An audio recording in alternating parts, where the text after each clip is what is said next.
Let's do that. All right. We are live. Nope, now we're live. We're live. I think we're live. So, all right. Welcome, everybody. Good morning. Morning. All right. We are here for another next level coaching call.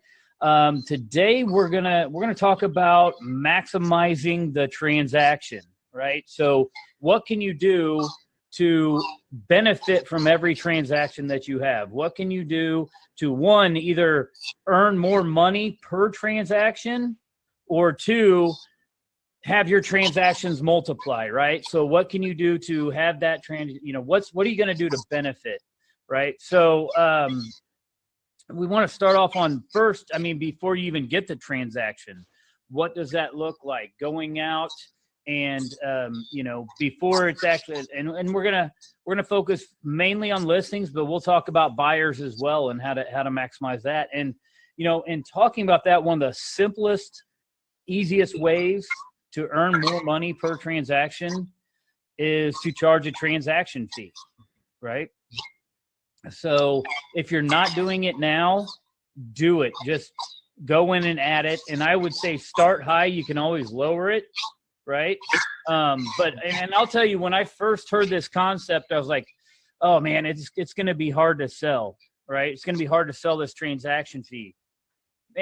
I'm telling you, I have not had one person question it in about 10 years, right? And then I went to another conference, and I started out at $199. I was like, well, I don't want to charge too much, so I charged $199. I went to a conference. I think it was a conference where we all met, and I had somebody, and it may have been you, James, who said, well, I'm charging $495, and I get it every time. And so I went back and immediately changed it, and still didn't have anybody bat an eye. And now I've been at $495 for a couple of years, and now wondering if I should even change it higher because no one questions it. And so here's an easy way to sell it, right? And I charge it on both listing and buyer, right? And we have to actually call it an admin commission. Our state came back and said we can't charge fees, so we have to call it admin commission. On the listing agreement or the buyer agency agreement, right there, it just says, regular commission, and then it has a little place for extra commission or other commission. And I usually type it in and just have $495 admin commission. As I'm explaining it, I say, okay, here, I charge, whether I'm charging 6 or 7% on the listing side. I said, I charge 7% for commission. And I split that between a buyer agent, to bring qualified buyers. So that's split in half. And then our company charges $495 admin commission, and you only pay that once we get it under contract. And then I just keep going. They never stop me and say, well, what's that? Every once in a while, they'll say, what is that? And I'll be honest, I'll say, you know what? Our company, which is my company, right? It's our company, so I'm not deceiving them. And I just tell them, really, home prices have gone up, fees for marketing homes have gone up, everything's gone up, admin has gone up, but our commissions have always been right around 6 or 7%, and they haven't risen. But the cost of doing business, so to be honest, that's kind of a junk fee that we charge. When you go in and buy a car and they have a $199 processing fee or whatever, it's kind of what it is. It's just, and I've never had anybody, if they do question it, then I just say, well, if we get down to negotiating a contract and it's going to be, the cost of losing the deal is going to be $495, then I'll eat the fee then. And they're like, okay, that's cool, right? So easy way to add. Think if you're doing, even 10 deals a year, right? It's almost $5,000 a year more coming in, right? To your bottom line. I do it the same on buyers are even easier because I just go by and I say, you know what, the seller pays all your commission. And we're going to ask, we do have a $495 admin commission, but I'm going to negotiate that in your seller paid, closing costs on the deal. So it's not going to cost you anything. Right. And if I can't negotiate it, then I'll eat it. Right. And I very rarely have to. I will tell you, FHA deals won't allow you to charge the buyer an admin commission, and VA says they don't, but I'm about 50-50 with them, right? Some VA lenders, if you negotiate seller paid closing cost, you can talk the VA lender into saying, well, that's a buyer closing cost, and they'll, and about half the time I'll get them to do it. About half the time, they'll come back and say, no, we can't do it. I even had a company, I closed 2 veteran deals last Friday, same mortgage company. One of them let them go through and one didn't. Like, it was crazy. But hey, if I'm doing, 30, 40, 50 deals a year and 10% of those don't allow it, I still made a lot of extra money. So I'd say the number one thing to kind of maximize your transaction is start charging admin fees and just do it today. And subcontract it out. Get yourself a transaction coordinator with that money and still make a profit. That's what you should be doing.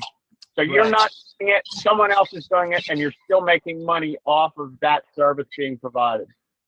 Exactly. Yeah, I think that's the point, Matt, when we're talking about leveraging if you only have one transaction and how to leverage that to do more business or get more business from that one, that what James is talking about is that if you don't have a transaction person, then you are doing the $10 an hour work if you don't have someone. So you're better off. There are companies out there in your area, it doesn't matter where you're at. There are people out there that will do this for usually $250 to $300 a file that you can hire to handle the files for you, so that you can then use your time to do the other things we're going to talk about to make sure that you are getting other business from this transaction, as well as using your time effectively. Because if you're doing $10 an hour work, then you are the secretary. Yeah, I agree 100%. I mean, the number one hire that I ever made was a transaction coordinator. And when things got tight and I had to cut everything else out, I kept my transaction coordinator no matter what, right? Because that is one of those things that once you've had someone handle that process for you, you realize you never want to do that again.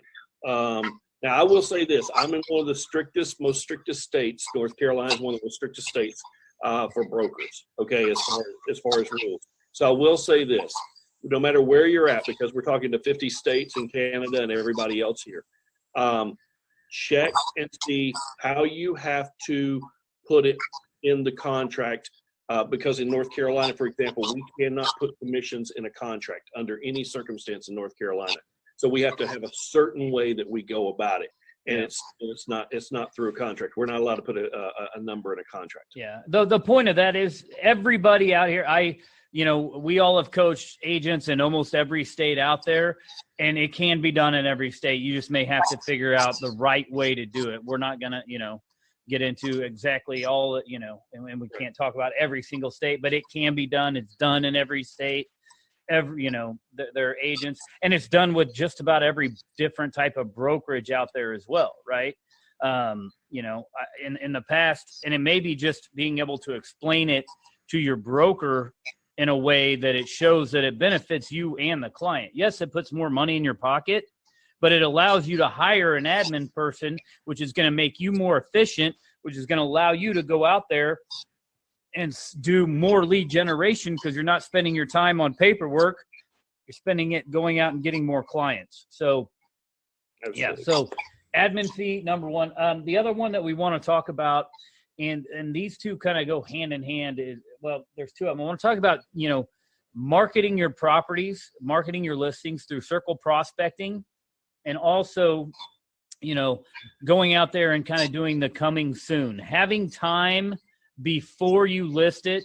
So many, especially newer agents, are so excited to get that new listing. They want to get it listed today and get it on the market. So, and you don't have to do that, right? I have listings coming on the market a month and a half from now, and literally the sellers wanted to get it on the market today. And I'm like, no, you don't understand. We need to do this correctly, right? And correctly isn't always getting it on the market right away. So first, let's kind of talk about, the coming soon. And I know, we were talking before this call that, some states are, pushing to get rid of it because a lot of agents out there think that it's unfair that you're marketing your listing before it's actually on the MLS. And I think that's BS. I mean, it's ultimately, if you're being a fiduciary for your client, it's ultimately the client's decision on how they want to market it. If they want you to put a sign in the yard today and sign a listing agreement today, but they want to hold it off on the MLS for 2 weeks, then that's their choice. It's their property, right? You may have to go through a couple more hoops with your local boards to do it, but it can be done everywhere, and there's no way they can completely take it away. And it depends on your state. So in Texas, and it depends on the paperwork that you're signing with them, because it is the seller's choice, but you also have to make sure you're following your state guidelines or your MLS guidelines. Because in Texas, they added something for coming soon where we have to put it on within 5 days of signing the paperwork. But sometimes what happens is if you have it to where you write in why you would hold it off, like waiting on professional photography or drone or whatever, then you can they also have a spot where you can put the number of days of when you're going to list it. So again, it's all state specific, Right. but it is very important to do it because of what you can do as far as, again, leveraging this transaction to get more transactions.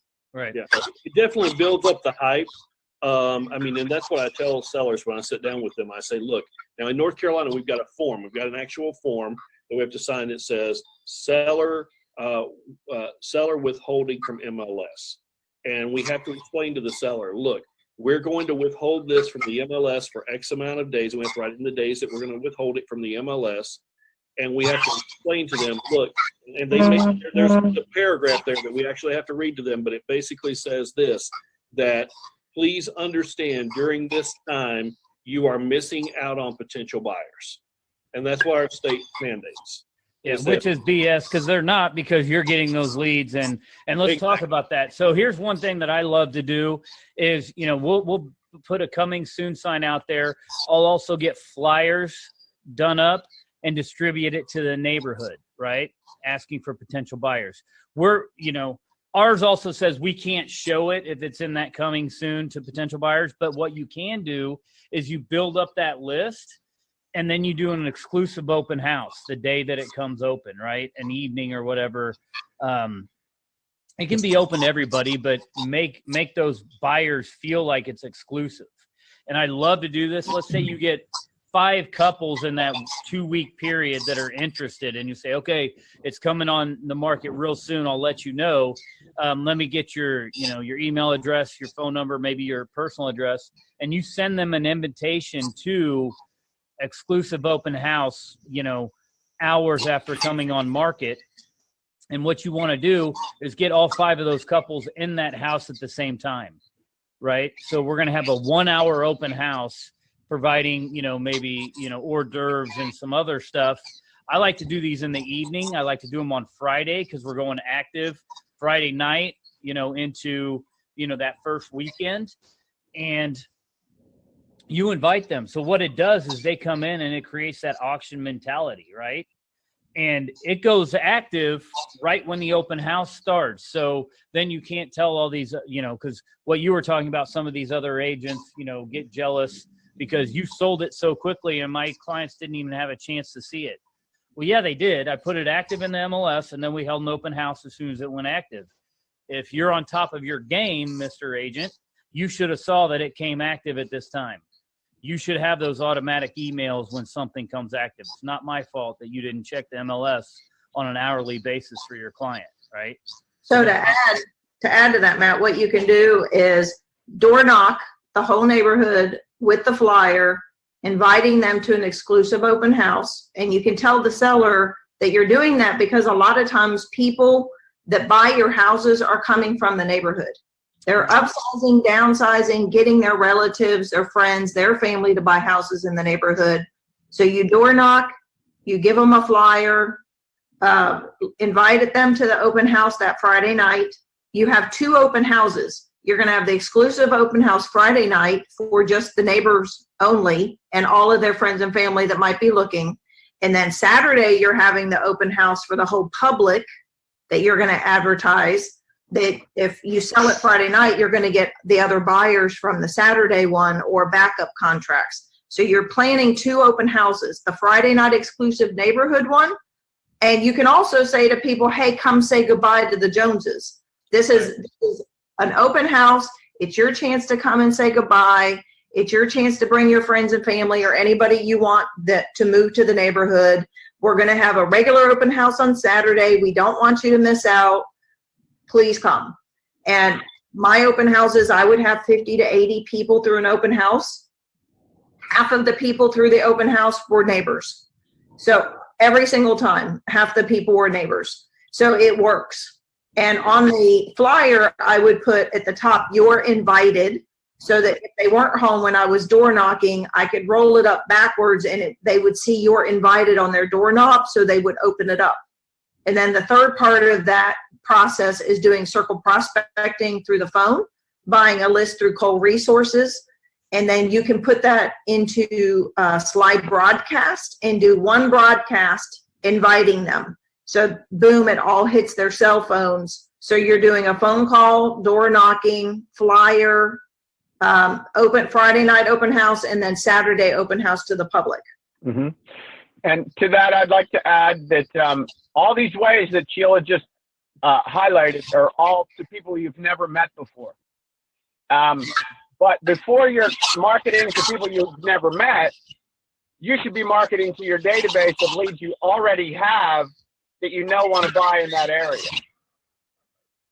Exactly. Because I've done 4 transactions myself this year that never went on the MLS, and I did both sides of the transaction and represented both the buyer and seller.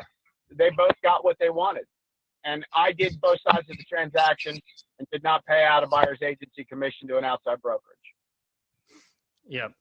So, yeah. So the second part, yeah, love it. Yeah, great point. I didn't even, we didn't talk about that before, but yeah, we're not talking about a couple hundred, then we're talking about thousands more in your pocket. So some other resources, we won't spend a lot of time on this, but go, on our next level coaching, check out the Epic Open House, because it'll give you a whole system on how to generate, 30 to 50 people through that open house.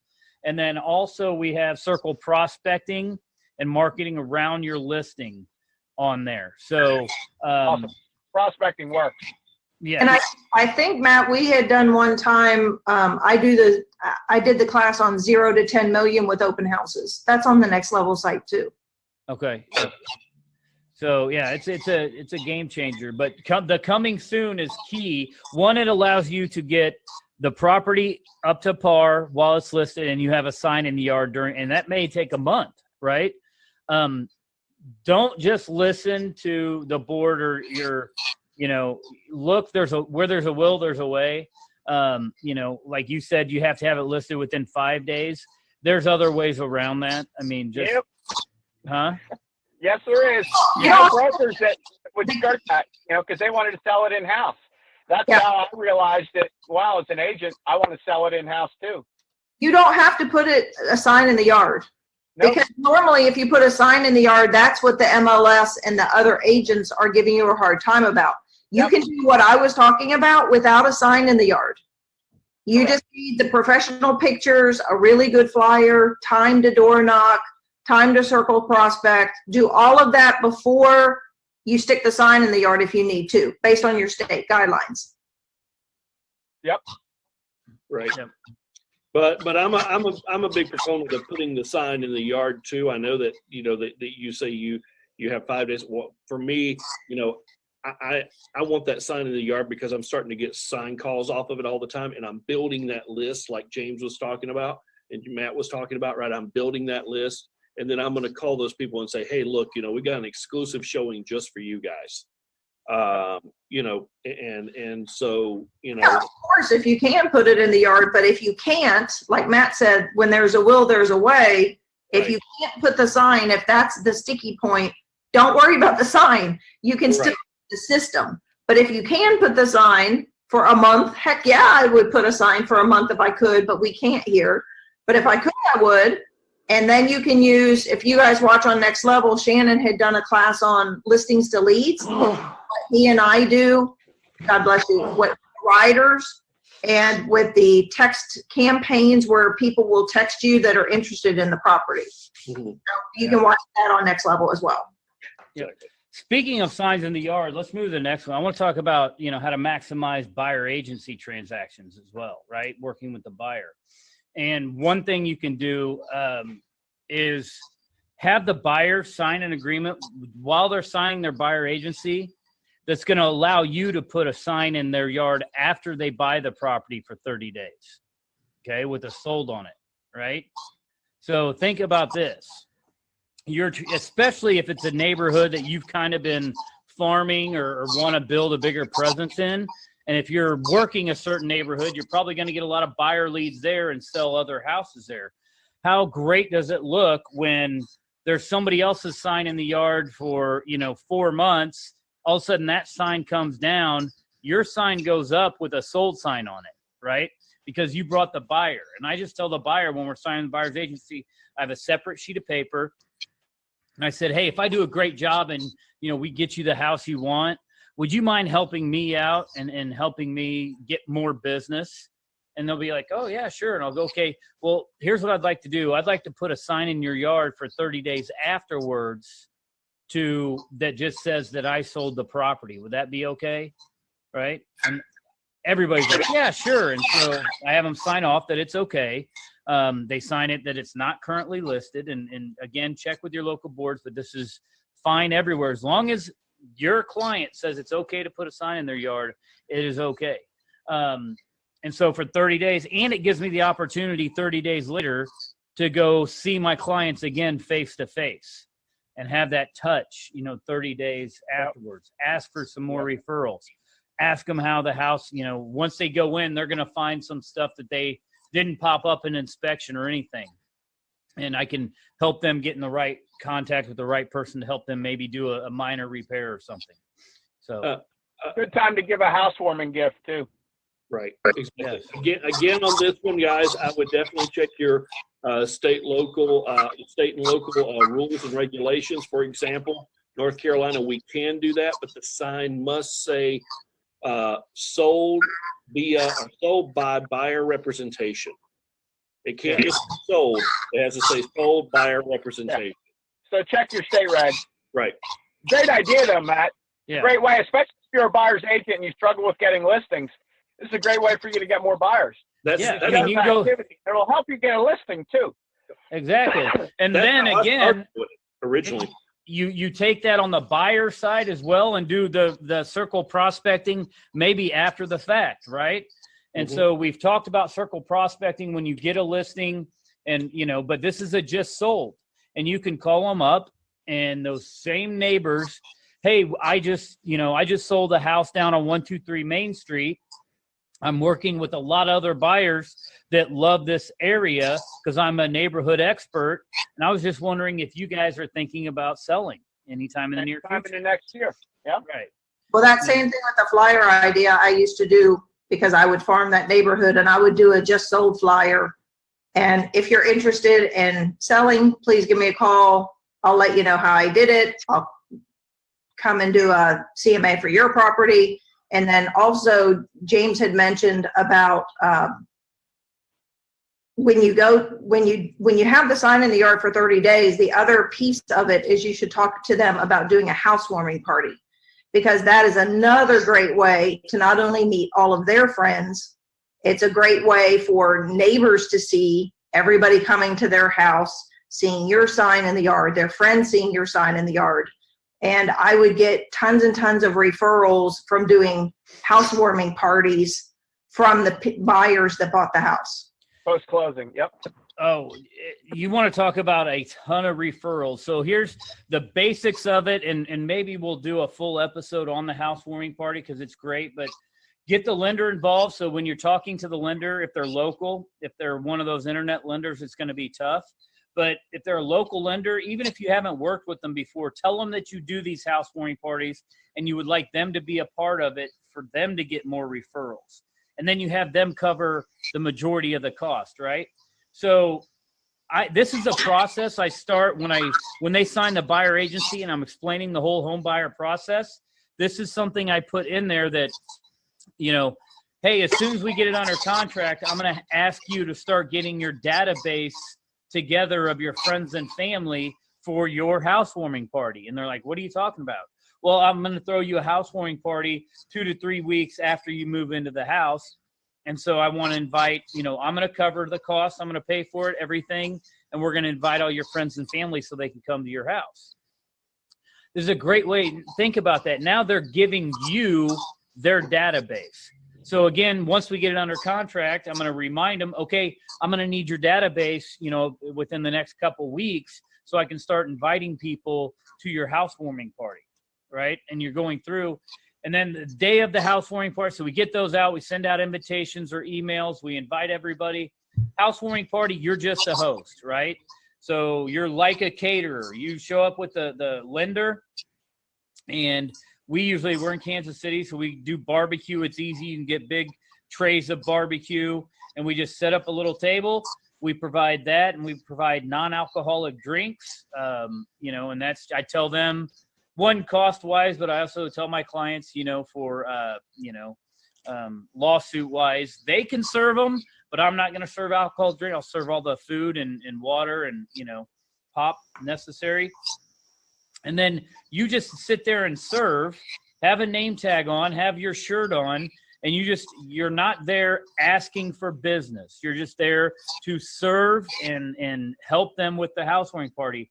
But I guarantee you will have 4 to 5 people come up and ask you for your card, ask you, and you'll just get in conversations. Oh, so how do you know the Smiths? Oh, well, I'm the realtor. I sold them this house. Oh, wow. Well, we're thinking about selling. Okay, great. And you hand him your card. And I usually don't stay longer than about 45 minutes to an hour, right? Come in, serve the food, kind of walk around, meet some people. I already have all their contact information, right? So I don't need to, I don't need to be salesy. I don't need to ask for referrals there. It's going to come. And you're just in and out and let them have their party, right? You just serve the food, set it up, meet everybody as they come in, and then you get out. And it will increase your referrals dramatically, because then you already have all those people's contact information that were at the party. So then you follow up with handwritten notes. Hey, it was great to meet you. Hey, then they're in your database. Right? And don't forget, along the way with all these things we're talking about, Facebook Live. So right. You do a Facebook Live at the party. You can tag the person. You can tag all their friends. It goes on your page. It goes on their page. And everything we're talking about with the open houses and stuff, you can do Facebook Live, tag the people that come, and it just boom, boom, boom, boom, boom, boom, boom. Just keeps adding. Snowballs. So I think that's, let me see, do I have anything else down with circle process? Oh, one last thing, since we're talking about buyers, that a lot of agents, I started implementing this on my team years ago, and I'm surprised how many other agents don't do it. And that's charging more than just 3% on a buyer agency contract, right? I charge anywhere from 3.5 to 4% for a buyer agency. And again, I tell my buyers that, this is what we charge, because our contract says it's going to be whatever the listing agent has in the MLS, and it has a separate place where you can put a different percentage. And then it says whichever is greater, right? So again, I'm charging more, but I'm having the sellers pay for it. It is a buyer closing cost. So you just negotiate an extra 0.5% in whatever their closing costs are going to be for the seller to pay it. Now, here's the caveat on this. I'm going to tell you, because I learned the hard way. If you do this, and I highly recommend you do, you have to let the lender know that you're charging an extra 0.5%, and that's part of the buyer closing cost. Because if a lender sees that extra 0.5% in there that the seller's paying, that lender will up their fees to cover it, right? So, and then also letting the title company know ahead of time and sending in your buyer agency agreement with your commission letter so that the title company or attorneys also know that this is a buyer closing cost that the seller is paying. But again, I let them know, hey, this is what we charge, but I'm going to negotiate the seller pay that on your behalf. If I can't negotiate that, then I will eat that 0.5% or 1%. And again, on those, depending on the lender and depending on, if the lender eats it up and it gets to, 2 days before closing, sometimes you just have to let it go away and explain to them that the lender is charging you more than they should in some cases. But it definitely adds, again, an extra 0.5% or 1% on every buyer deal you do can, when you're doing your numbers in October, November, and looking back over the last year, like you should be now, then you'll see that an extra $5,000, $10,000, $20,000, $30,000 is quite a bit to the bottom line, right? And especially if you live in an area, what you said so true, Matt. If you live in an area that has lower price points, you need to be charging that additional commission on the buyer side, negotiating it into the deal, so that again you're not selling for $1,500, $2,000 to go show buyers houses and then ending up doing all the transaction coordinating. I mean, you're doing a $10 an hour job. Right. You need to be able to, you need to realize, $4,000 or $5,000 from every transaction. That's the math. Yep. All right. Anything else you guys want to add? I know we're about at 30 minutes here, or more. Lots of great stuff here. Yeah. We've got a lot of different ways that you can increase your income per transaction. Definitely. So, all right. Well, thanks a lot, guys, and we will see you next week.